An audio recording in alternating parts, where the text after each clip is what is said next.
Et la PHP qui a su et accuse Didier Raoult de faux témoignages devant la commission d'enquête sur le coronavirus. On en parle ce matin avec le docteur Jean-Paul Mar, qui est médecin à la Pitié-Salpêtrière et journaliste. Oui, bonjour Jean-Paul Mar.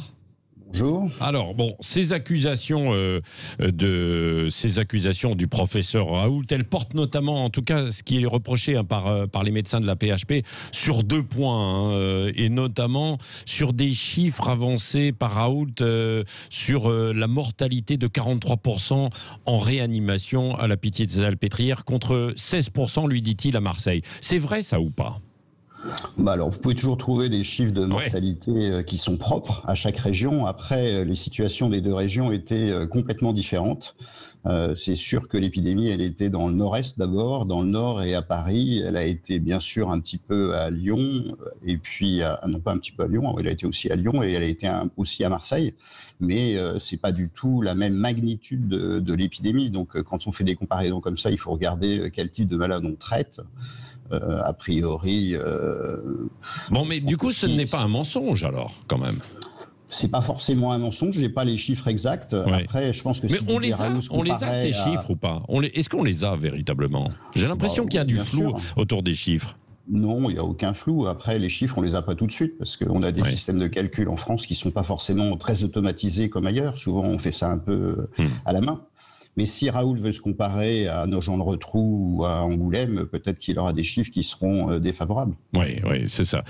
Il va un peu loin, le professeur Raoult, non? C'est ce que vous voulez dire, Jean-Paul Mar, dans ses provocations, dans ses déclarations. J'ai dit que c'est une très forte personnalité qui est un scientifique brillant avec un background derrière lui et que là, il n'est pas dans un débat d'idées, il est dans la défense de son protocole qu'il a initié il y a longtemps et donc il est plus dans la démonstration de la validité de ses assertions que dans la discussion sur la validité de ses assertions. Oui. Et concernant un dernier mot sur les accusations, le patient chinois de 80 ans hospitalisé à Paris fin janvier aussi. Alors je crois que ça a été déjà résolu par les communications des différents malades, bien sûr. Oui. Bon, pourquoi il y a autant de crispations encore et de polémiques toujours encore autour de ce virus 4 mois après, selon vous, Jean-Paul Mar? On a vu que dans cette épidémie, il y a eu, je crois, l'expression d'une colère de beaucoup. Après, c'est vrai que la communication des uns et des autres n'a pas toujours été assez simple. Ce qu'il faut quand même bien comprendre, c'est que normalement, la science a évolué. On dit que traditionnellement, tous les 10 ans, la moitié des connaissances sont obsolètes ou à retravailler. Et là, en 3 mois, on a fait le boulot de 5 ans. Donc tous les gens qui ont parlé, à un moment donné, se sont forcément trompés 1 ou 2 fois, y compris Didier Raoult, aussi brillant soit-il. Oui, c'est ça. Et ça, il faut savoir l'accepter. Aujourd'hui, qu'est-ce qui peut fonctionner contre le coronavirus? Parce qu'on en parle beaucoup moins dans les médias. On en parlera tout à l'heure dans notre rendez-vous à 9h moins le quart. Alors, on voit que l'épidémie n'est pas terminée, c'est-à-dire que tant que le virus est contrôlé, ça restera à un niveau faible. Si on fait n'importe quoi comme en Floride, où il fait d'ailleurs chaud mais un peu humide, on voit que ça réexplose. Donc il y a des moments, sans doute au cours de l'année qui vient, où on sera obligé de moduler l'activité à différents endroits. C'est-à-dire que dès qu'on va réunir plein de gens dans un endroit confiné, on risque d'avoir statistiquement des contaminations parce qu'il y en aura toujours un qui sera malade.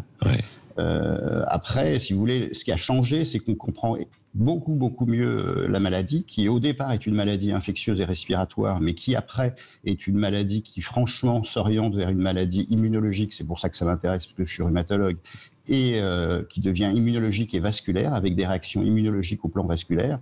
Et donc, s'il y a un médicament qui a très bien marché pendant cette épidémie et que mes collègues qui étaient jour et nuit au chevet des malades ont utilisé assez rapidement, c'est les anticoagulants. Les anticoagulants à forte dose, à partir du moment où les malades avaient une maladie pulmonaire qui virait vasculaire, c'est devenu le médicament le plus efficace. On n'a pas encore d'études randomisées, vous savez, c'est vraiment évaluer les choses. On a des séries, mais ça montre qu'il y a eu des réductions de la mortalité. Quel que soit le moment où on commence à les donner, ces anticoagulants?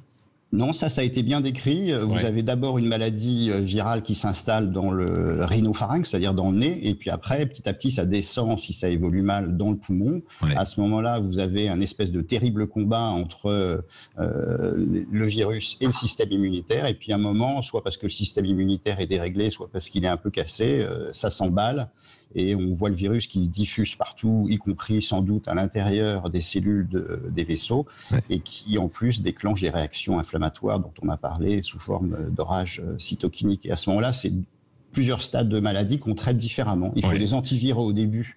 Au bout du 10e jour, ils servent vraisemblablement plus à rien, et c'est là où il faut utiliser tous les traitements qu'on a proposés, que ce soit des corticoïdes dans l'essai anglais, que ce soit des antirécepteurs de IL-6, que ce soit le reste. Et par contre, l'héparine ou un autre anticoagulant, mais pourtant, pour le moment, on a plutôt utilisé de l'héparine.